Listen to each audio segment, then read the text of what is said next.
উইকেন্ডে আমার ফ্যামিলির আবদার সকালে কিছু স্পেশাল নাস্তা বানাতেই হবে।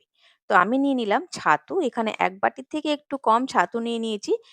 এটা আমি সাইডে রেখে দিচ্ছি। এর সাথে আমি কিছু সবজি কেটে নেব।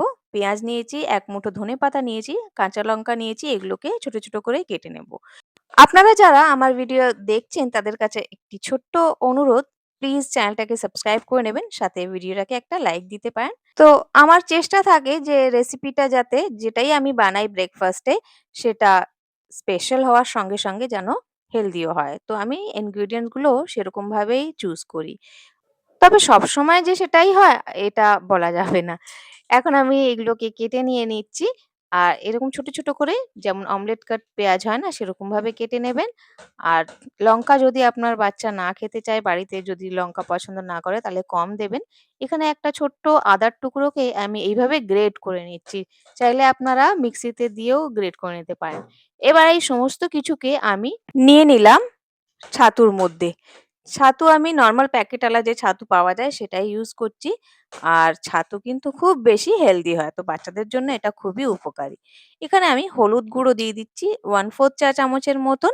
সঙ্গে দিয়ে দেবো জিরে গুঁড়ো, লঙ্কা গুঁড়ো এগুলো সব আমি 1/4 চা চামচ করে দিচ্ছি। জিরেটা একটু বেশি দেবো। লঙ্কা যেহেতু কাঁচা লঙ্কা দিয়েছি আমি লাল লঙ্কাটা খুবই কম দিচ্ছি। আর ঝালটা যাতে ব্যালেন্স হয়ে যায়। আর কালো মরিচের গুঁড়োও এখানে দিচ্ছি। এটাও কিন্তু ঝাল হয় একটু। তো বুঝে শুনে দেবেন। হাফ লেবুর রস আমি এখানে দিয়ে দিচ্ছি। দেওয়ার পর আমি এখন দিয়ে দিচ্ছি একটু, একটু জল দিয়ে এটাকে ভালো করে মেখে নেব। নুনটা এখনো আমি দিইনি। এরপরে আমি নুন দিয়ে নেব একটু। নুনটা আপনারা স্বাদ মতন দিয়ে নেবেন। তো আমি এখানে হাফ চা চামচের মতন নুন দিয়ে দিয়েছি। ১ম এ আমি দিতে ভুলে গেছিলাম। আপনারা একসাথেই দিয়ে নেবেন।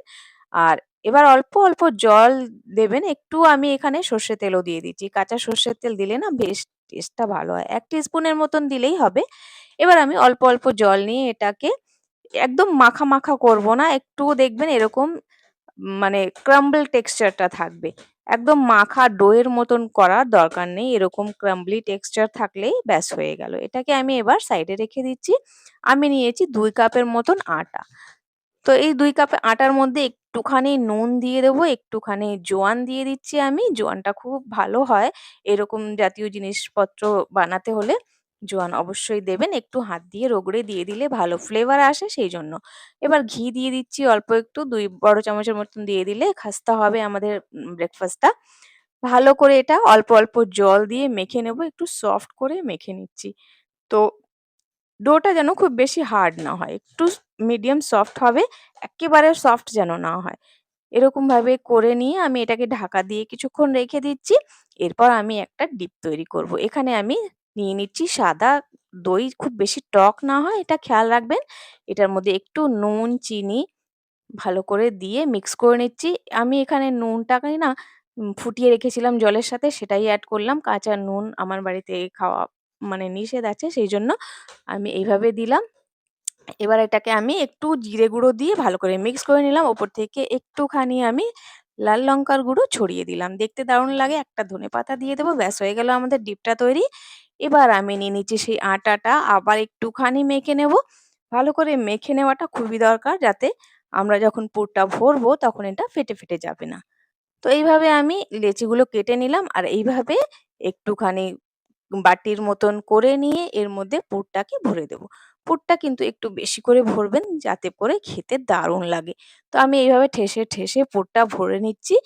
দারুণ লাগে খেতে একটু ভরা, ভরা থাকলে পরে খেলে পরে প্রত্যেক বাইটে যখন যাবে না খুব সুন্দর লাগে। আচ্ছা আপনাদের কাছে যদি আচারের মসলা থাকে একটু এই যে আমাদের পুরটা আছে এর মধ্যে দিতে পারেন। খুব দারুণ লাগে খেতে। আমার কাছে এখন ছিল না বলে আমি দিলাম না। সমস্ত কটা আমি করে নিয়েছি। এবার ভালো করে এটাকে বেলে নেব। আলতো হাতে বেলবেন, খুব বেশি চাপাচাপি করলে পুরটা কিন্তু ফেটে বেরিয়ে আসবে। তো ব্যাস এইভাবে আমি বেলে নিলাম। এবার এটাকে একটু সেঁকে নিয়ে ভেজে নেব। ১ম এ আমি ভালো করে সেঁকে নেব যাতে কাঁচা না থাকে। সেজন্য এবার আমি এটাকে দেখুন হয়ে গেছে। কোনো দিক থেকে কিন্তু পুর বেরিয়ে আসেনি। চাটুতে দিয়ে দিলাম। এবার অল্প, অল্প ঘি বা সাদা তেল দিয়ে এটাকে ভেজে নেব। আগে আমি এটাকে ভালো করে সেঁকে নিই, তারপরে আমি এটাকে ভাজি যাতে ক্রিস্পও হয় আর কোনো দিক থেকে যেন কাঁচা না থাকে। তো এইভাবে উল্টে পাল্টে আমি ভালো করে ভেজে নিলাম। আর ব্যাস এটাকে সার্ভ করলাম। দারুণ একটা ব্রেকফাস্ট খুব তাড়াতাড়ি তৈরি হয়ে গেল। আর দেখুন আমি ভেতরটা দেখিয়ে দিচ্ছি আপনাদের কি সুন্দর হয়েছে। গরম আছে প্রচণ্ড। একটু ঠান্ডা করে নিলে পরে দেখানে সুবিধা হয়।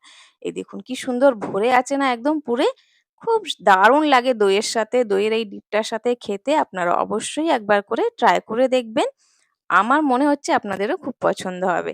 হেলদিও হয়ে যায় আর সমস্ত কিছু এটার মধ্যে ব্যালেন্সও হয়ে যায়। প্রোটিন, ফ্যাট, আমাদের কার্ব সবকিছু এটার মধ্যে ব্যালেন্স ডায়েট একটা হয়ে যায়। ব্যাস তৈরি হয়ে গেল আমাদের উইকেন্ডের স্পেশাল ব্রেকফাস্ট। ইয়াম্মি! আমার মেয়েরও খুবই পছন্দ হলো। আশা করি আমি আপনাদের এখনই খাবো। তো আপনারাও ট্রাই করবেন। ভালো হলে লাইক, শেয়ার, সাবস্ক্রাইব করবেন অবশ্যই প্লিজ। আমি আজ চললাম। Bye, have a nice day.